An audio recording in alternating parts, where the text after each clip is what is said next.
Greetings. This is Don Davis, and I'm one of the co-chairs of the Diversity and Community Committee for our department.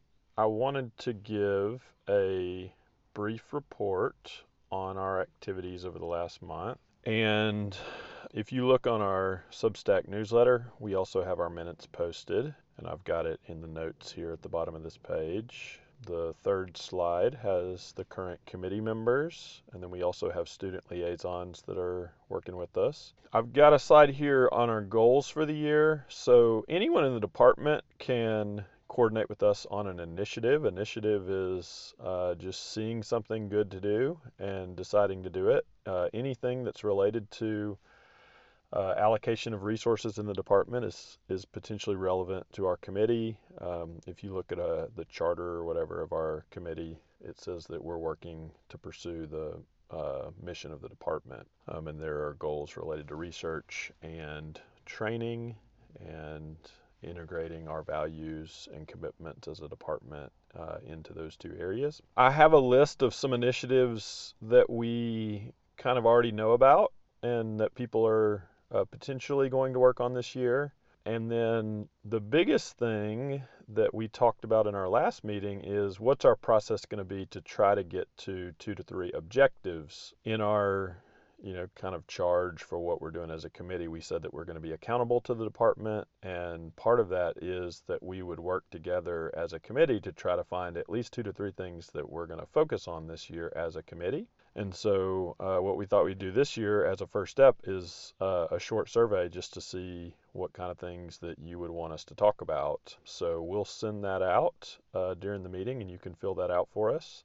And if anybody has any questions about some of the other kinds of things we're looking at, it's everything from supports for international students or people shifting careers. Are there ways we can support people who are wanting to write grants? Are there ways to coordinate our investment in the new assistant professors that we're hiring last year and in the upcoming year?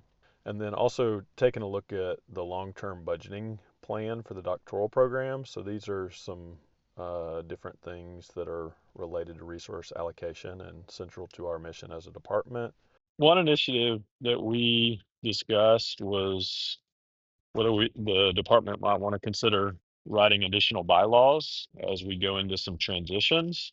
So I think Aaron's going to give an update on that and present a motion to potentially send that to a committee. Another thing that came up in our committee meeting was just a need to clarify how the rules have changed in terms of what we need to be thinking about related to diversity. We don't want to hide our work. We're going to work within the roles and parameters that govern our work as faculty. But there was some, kind of confusion about, what is it that we're allowed to do. So one of the things that we did was just pull all the policy from USG level, University Senate, faculty handbook at the university level, college level handbook and bylaws, and we kind of just pulled all that together to refresh in our minds what are our rights as faculty and where are there limitations on what we can say and do.